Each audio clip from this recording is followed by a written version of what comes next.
आज मैं संतों की वाणी पढ़ रहा था। वहाँ में हुजूर स्वामी जी महाराज ने सभी संतों की वाणी, सभी संतों के विचार को लिखा। तो वहाँ में कहा उन्होंने कि आप एक दफे मंदिर और मस्जिद नहीं जाना, वो इतना बड़ा अपराध नहीं है।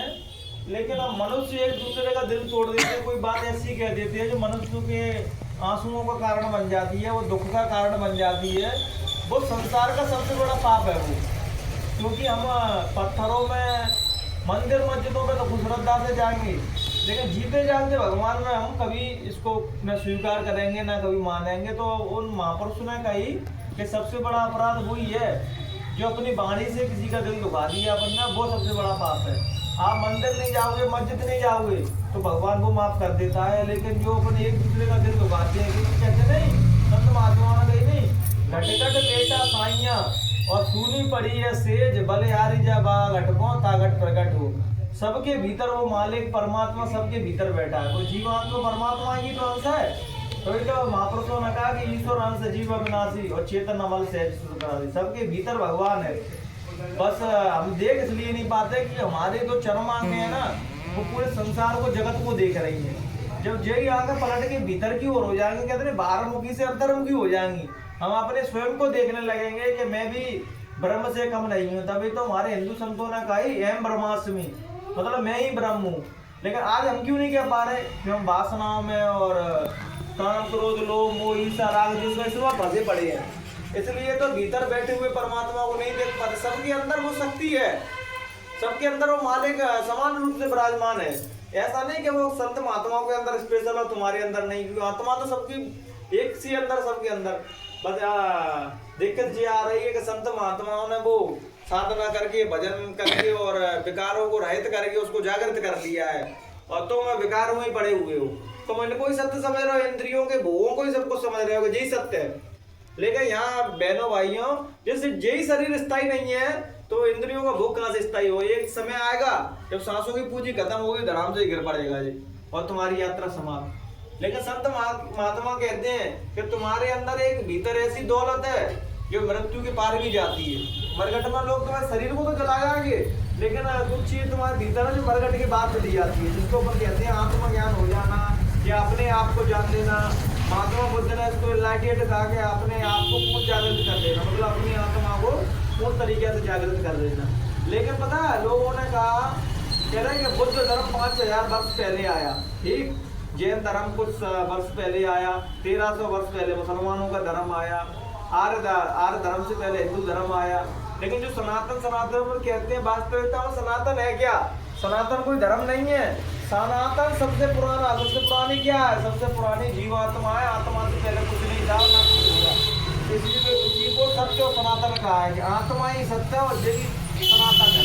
इसलिए हिंदू और मुसलमान के धर्म से कोई लेना देना नहीं है इसका। लेकिन कोई अगर ये कहे भाई भगवती है तो नहीं, समन के अंदर भगवान की आत्मा, ईश्वर की सबके अंदर विराजमान एक बराबर से है। लेकिन हम वो कारण यही है ना कि हम मूल को पकड़ नहीं पाते, जड़ों में गिर जाती है।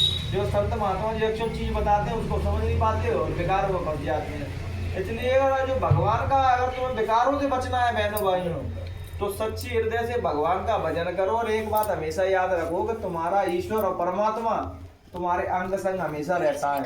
वो कोई मंदिर मस्जिद गिरजाघरों में और इनमें सीमित नहीं है।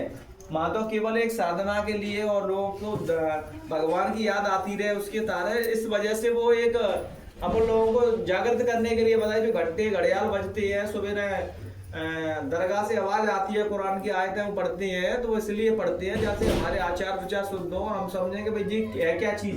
कुछ बच्चे ऐसे होंगे दरगाह में क्या होता है उन्हें पता ही नहीं, मंदिरों में क्या चल रहा है, घंटों की आवाज सुनते हैं तो वो पूछते हैं ना अपने अम्मा मामा से, भाई जी क्या हो रहा है, कि भाई जी भगवान की इबादत कर रहे हैं, जिसकी पूजा कर रहे हैं।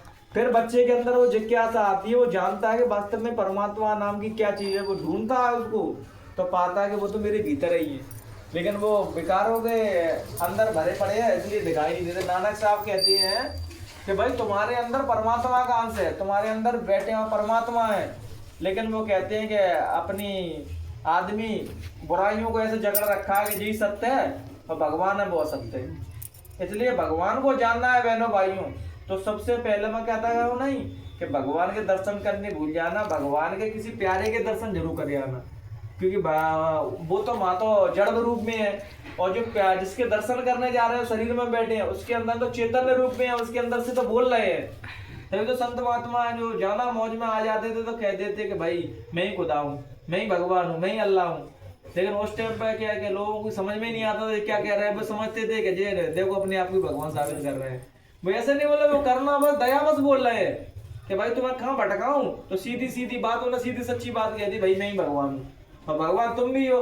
लेकिन ये है कि मैंने उस चीज को जान के कह दिया मैं भगवान हूँ, और तुम जिस दिन जान जाओ तुम भी कह दोगे मैं भी भगवान हूँ। गीता में जब कृष्ण भगवान ने अर्जुन से बोला हे अर्जुन, जो मेरे अंदर है वही तेरे अंदर है, बस मैं जागृत अवस्था में हूँ, तू अभी बेहोश पड़ा है।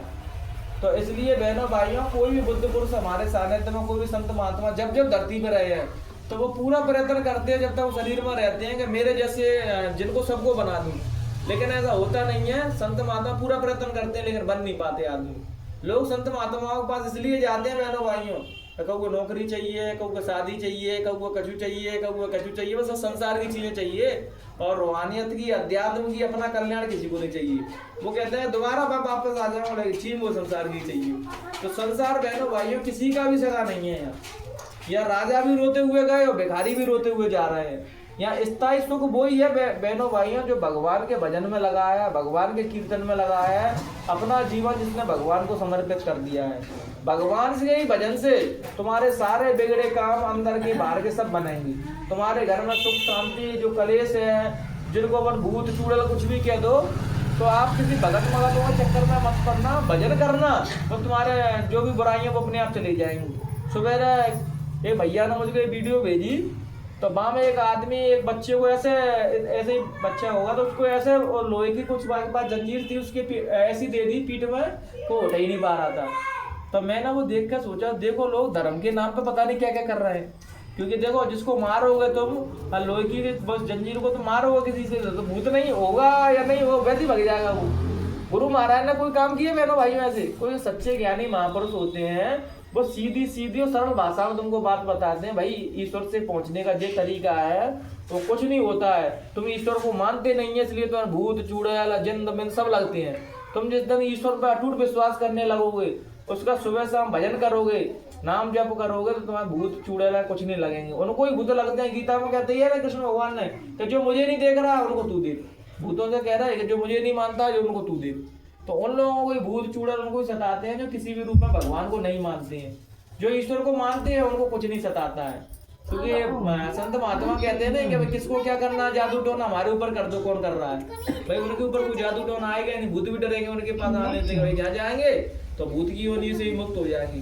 वो तो मुक्ति और मोक्ष देने का रास्ता बताते हैं। इसलिए बहनों भाइयों अपने आप को पहचानो, तुम क्या हो। तुमको खुद नहीं पता तुम सब लोग क्या हो।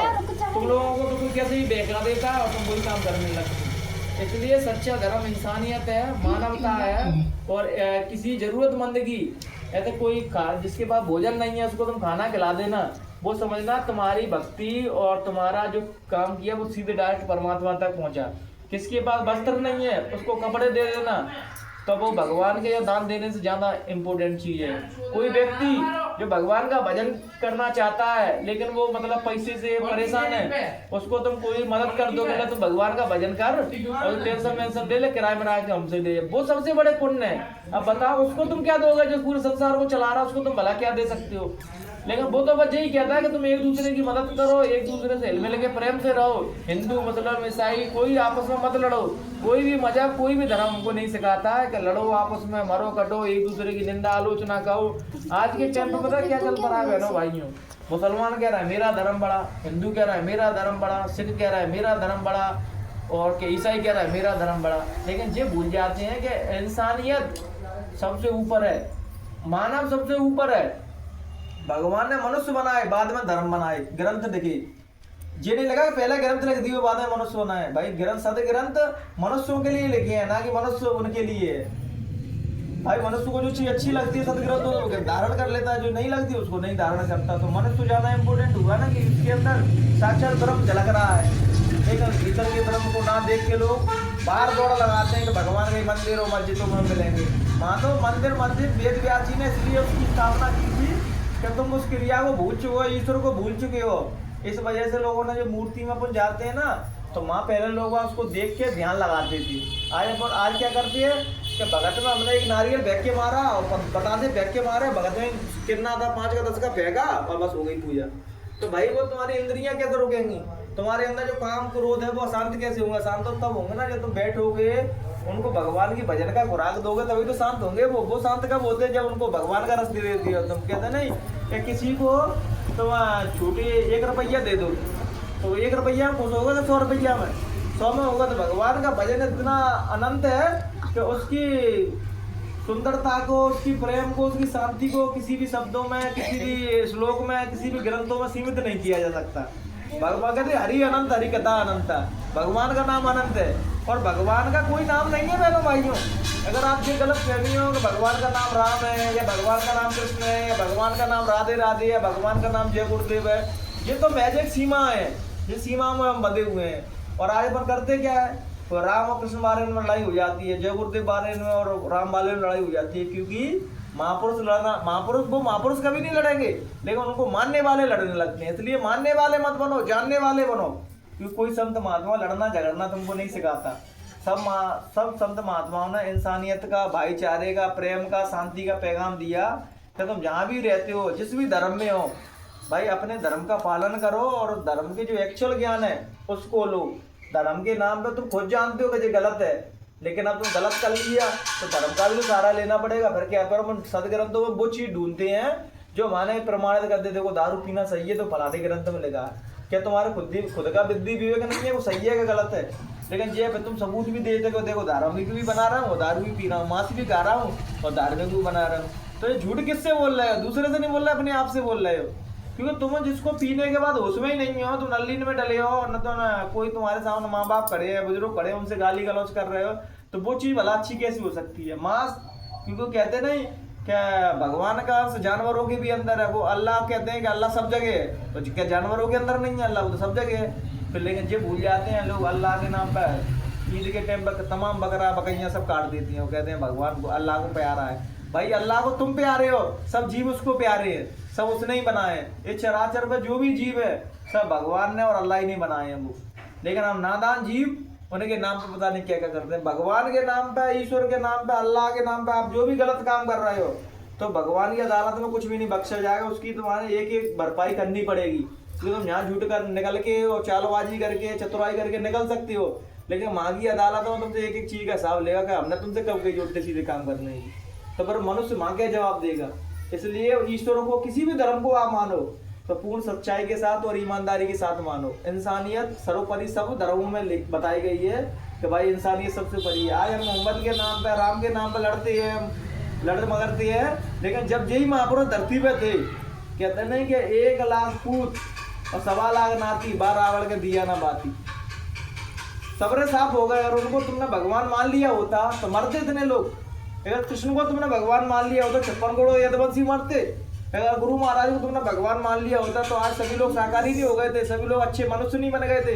एक अच्छे समाज, अच्छे राष्ट्र की और अच्छे मानवता की निर्माण हो जाता। माना बुद्ध को, माना तुमने जीसस के राष्ट्र को माना, मोहम्मद साहब को माना, किसी को नहीं मानते हम लोग। मर जाने के बाद फिर उनके पत्थरों का, उनकी तस्वीरों पर ऐसी श्रद्धा दिखाएंगे कि बस इनसे बड़ा कोई भगवान ही नहीं। भाई उनको मानना है तो उनके आदर्शों को, उनके विचारों को तो मानो कि भाई तुमने क्या दिया कि भाई घट में राम बैठा है और राम अच्छे जो कर्म करता है, सच्चाई के रास्ते में चलता है, उसके संग राम है, उसके संग अल्लाह, उसके संग कृष्ण है, उनके संग जय गुरुदेव है। उनके काम कर रहे हो तुम, और तुम जो सहारा लेके बच जाओगे कि मैं जय गुरुदेव से जुड़ चुका हूँ, तब वो तो सब काम करने के लाइसेंस है, बाद में जय गुरुदेव बचा देंगे। तो तुम गलत फेरी में जी रहे हो। जय गुरुदेव भी उसके ही संग है जिसके संग सच्चाई है, ईमानदारी है और अच्छाई है, भगवान का भजन है और संपूर्ण जगत के लिए, संपूर्ण मानवता के लिए कोई अच्छा भाव रखता है और मानवता को कुछ देना चाह रहा है। कहते नहीं भगवान भी किसी का साथ देता है, यह सत्य है।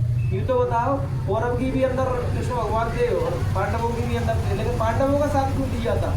पांडवों का इसलिए दिया था कि वो सत्य के साथ थे और कौरव अधर्म के साथ थे, गलत के साथ थे। क्योंकि अगर मानवता की डोर इनके हाथ में दे दी तो ना तो संत महात्माओं की इज्जत करेंगे, ना मानवता की इज्जत करेंगे, ना किसी व्यक्ति की इज्जत करेंगे। सब जगह अधर्म ही अधर्म फैलेगा। सब लोग मतलब अधार्मिक लोग फूलेंगे बढ़ेंगे और धार्मिक लोग बेचारे रोएंगे और सताए जाएंगे। इसलिए तो भगवान ने कही भैया इनका मर जाना ही उचित है।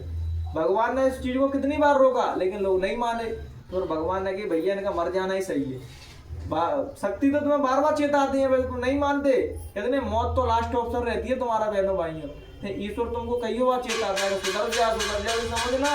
तुम्हारे जीवन में कोई कष्ट आया है, कोई समस्या आई है तो समझना वहां से तुम्हें वार्निंग दे दी गई है। तुम उसको समझ पाओ या नहीं समझ पाओ, लेकिन जो भजन करते हैं साधना करते हैं वो समझ गए तुम वार्निंग पे गलत ट्रैक पे गाड़ी जा रही है तुम्हारी, वो वार्निंग दे दी कि भाई थोड़ी वार्निंग दी जा रही है, अब तो मन उठा लिया जाएगा, तो ऐसा कुछ ही खत्म करोगे तो वो मार दिया जाएगा। लेकिन समझदार व्यक्ति होती है वो उस दिन से गलत काम छोड़ देती है और नहीं समझ पाते तो फिर मृत्यु यही है। आपने देखा होगा कि दारू पीने वाला एक बार जरूर ऐसा बीमार पड़ता है जिससे डॉक्टर कहते हैं दारू मत पीना, नहीं आगे बचोगे नहीं, तो वो तुम्हें वार्निंग दे दी परमात्मा ने। अब तुम उसको नहीं समझ पा रहे तो तुम्हारी अज्ञानता है, तुमने मरने की टाल ली है तो बात कोई नहीं बचा पाएगा। तो इन्हीं विचारों के साथ बहनों भाइयों हम अपनी बाड़ी को नहीं बढ़ाने देंगे। इंसानियत के काम करो, अच्छे मनुष्य बनो, जहाँ भी रह रहे हो प्रेम के साथ रहिए, लड़ाई झगड़े में कुछ नहीं है, सच्चा सुकून तो भीतर है बहनों भाइयों।